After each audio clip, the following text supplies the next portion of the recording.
Assalamualaikum warahmatullahi wabarakatuh. Pertama-tama, saya panjatkan puji dan syukur kehadirat Tuhan Yang Maha Esa karena telah melimpahkan rahmat dan kesehatannya sehingga kami dapat menyelesaikan tugas kelompok komunikasi antar budaya ini tepat pada waktunya. Sebelumnya, perkenalkan nama saya Jerikus Biantoro. Di sini saya bertindak sebagai ketua kelompok 8. Pada kesempatan ini, saya akan menjelaskan mengenai faktor-faktor personal yang mempengaruhi komunikasi antar budaya. Poin pertama di sini adalah faktor-faktor psikologis. Pembicaraan tentang faktor-faktor personal selalu dikaitkan dengan faktor-faktor psikologis. Contohnya seperti persepsi, memori, dan motivasi. Oke, jika kita lihat di sini, persepsi memiliki dua konsep yang penting. Yang pertama adalah konsep diri, dan yang kedua adalah persepsi. Konsep diri di sini dapat diartikan sebagai pandangan dan sikap seseorang terhadap diri sendiri. Konsep diri merupakan inti dari kepribadian seseorang dan sangat berperan dalam menentukan dan mengarahkan perkembangan kepribadian serta perilaku seorang di dalam lingkungannya. Selanjutnya adalah persepsi. Persepsi merupakan sebuah reaksi dari hasil konsep diri dan tergantung pada apa yang dipikirkan tentang diri kita sendiri. Oke, selanjutnya kita akan membahas tentang dimensi-dimensi psikologis dari persepsi. Yang pertama adalah attention. Attention adalah kemampuan untuk berkonsentrasi yang merupakan salah satu variabel psikologis yang penting yang mempengaruhi komunikasi. Nada serta volume suara yang tegas mampu memberikan stimulus bagi pendengar untuk memberikan konsentrasi lebih terhadap komunikator. Selanjutnya adalah selective process.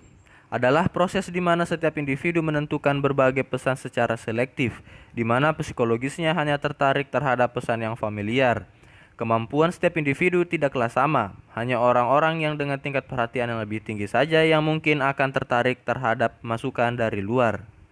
Dalam proses selektif sendiri terbagi dalam beberapa bentuk. Yang pertama adalah selective perception. Persepsi selektif seorang tidak selalu diterima dengan cara yang sama dengan pandangan individu lain. Hal ini dipengaruhi oleh banyak faktor seperti kebutuhan, kepercayaan, serta sikap. Di sini yang terjadi adalah persepsi selektif, di mana individu hanya memilih suatu yang menarik untuk diapresiasi. Selanjutnya adalah selective attention. Setiap individu memiliki kemampuan yang berbeda dalam memberikan perhatian terhadap pesan yang dia terima. Hal ini dipengaruhi oleh variabel-variabel psikologis yang dapat mempengaruhi persepsi, seperti struktur kognitif yang berbeda. Akibatnya, pola perhatian dia pada sebuah stimulus akan berbeda. Yang ketiga adalah selective exposure. Selective exposure merupakan kecenderungan setiap individu untuk menyatakan dirinya menerima atau menolak pesan berdasarkan pada variabel psikologis yang mendorongnya untuk mendekati atau menjauhi pesan tersebut. Dan yang terakhir ada selective retention. Selective retention merupakan kondisi psikologis yang merefleksikan dampak dari pengalaman individu di masa lalu, yang akan mendorongnya membuat preferensi terhadap informasi yang menerpanya. Kemudian faktor personal yang kedua adalah memori. Dalam memori di sini terbagi menjadi dua, yaitu memori jangka panjang dan memori jangka pendek. Setiap individu memiliki kemampuan yang berbeda dalam menyimpan suatu informasi. Ada yang mampu menyimpan banyak atau yang disebut dengan long term memory, dan ada juga yang hanya mampu menyimpan sedikit atau short term memory. Selanjutnya, faktor personal yang ketiga adalah motivasi. Motivasi dapat diartikan sebagai kecenderungan yang timbul pada diri seseorang, yang secara sadar maupun tidak sadar melakukan tindakan dengan tujuan tertentu. Hal ini menyebabkan seseorang atau kelompok orang bergerak melakukan sesuatu karena ingin mencapai tujuan yang dikehendaki. Di dalam diri kita ada dua jenis kebutuhan motivasi.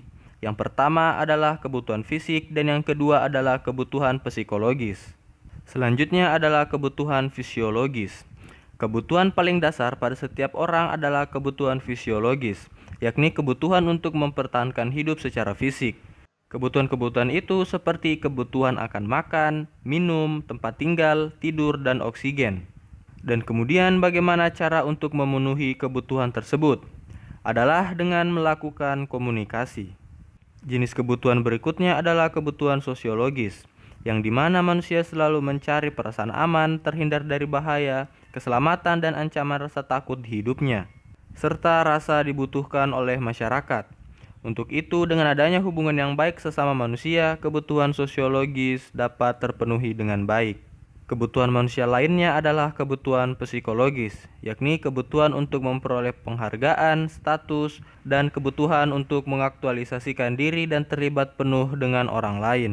Selanjutnya, kebutuhan kognitif merupakan hasrat ingin tahu untuk mendorong selalu berusaha menambah pengetahuan dengan informasi. Kemudian kebutuhan efektif merupakan salah satu bentuk kebutuhan batin psikologis, misalnya kebutuhan untuk dicintai atau dikasihi oleh orang lain. Kemudian ada kebutuhan akan integrasi personal.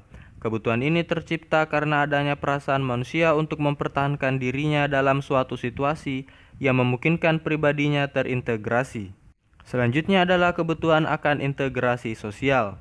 Integrasi personal saja tampaknya kurang cukup, karena pemuasan akan kebutuhan fisiologis dan psikologis saja tanpa didukung oleh masyarakat akan membuat dirinya merasa ditinggalkan. Integrasi sosial hanya dapat diperoleh melalui komunikasi antar pribadi. Dan yang terakhir adalah kebutuhan meredakan rasa ketegangan. Ada kalanya individu didorong untuk berkomunikasi dengan orang lain, karena dia ingin meredakan ketegangan. Sehingga manusia selalu mencari jenis informasi yang bermanfaat untuk mengurangi ketidakpastian dan kecemasan. Kemudian faktor yang kedua adalah faktor personal sebagai identitas diri. Dalam praktek komunikasi, identitas sering memberikan tidak saja makna tentang pribadi seseorang, tetapi juga ciri khas sebuah kebudayaan yang melatar belakanginya. Pengertian identitas pada tataran hubungan antar manusia akan mengantarkan kita untuk memahami sesuatu yang lebih konseptual, yakni tentang bagaimana meletakkan seseorang ke dalam tempat orang lain, atau sekurang-kurangnya meletakkan atau membagi pikiran, perasaan, masalah, rasa simpati, dan lain-lain ke dalam sebuah proses komunikasi antar budaya. Dan penting bagi kita untuk mengetahui bahwa identitas itu ditentukan oleh struktur budaya dan struktur sosial.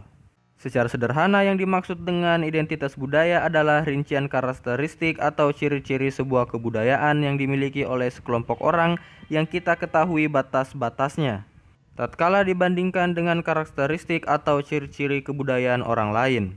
Ini berarti bahwa kalau kita ingin mengetahui dan menetapkan identitas budaya, maka kita tidak sekedar menentukan karakteristik atau ciri fisik biologi semata, tetapi juga kita harus mengkaji identitas budaya sekelompok manusia melalui yang pertama adalah tatanan berpikir, yang kedua adalah perasaan, dan yang ketiga adalah cara bertindak. Identitas dibangun melalui interaksi sosial dan komunikasi. Identitas dihasilkan oleh negosiasi melalui media, yakni media bahasa. Kemudian ada 3 bentuk identitas. Yang pertama adalah identitas budaya. Identitas budaya merupakan ciri yang ditujukan seseorang karena orang itu merupakan anggota dari sebuah kelompok etnik tertentu. Yang kedua adalah identitas sosial, terbentuk sebagai akibat dari keanggotaan dalam suatu kelompok kebudayaan. Dan yang terakhir adalah identitas pribadi. Identitas pribadi didasarkan pada keunikan karakteristik pribadi seseorang. Identitas budaya membentuk pribadi dan identitas sosial kita. Kebudayaan dalam hal ini bertindak sebagai identitas sosial yang mempengaruhi konsep diri, dan untuk mempertahankan konsep diri sebagai identitas sehingga kita cenderung bersikap tertentu terhadap sekelompok lain. Oke, baik, mungkin itu saja yang dapat saya sampaikan mengenai faktor-faktor personal yang mempengaruhi komunikasi antar budaya. Dan lebih kurangnya mohon dimaafkan. Assalamualaikum warahmatullahi wabarakatuh.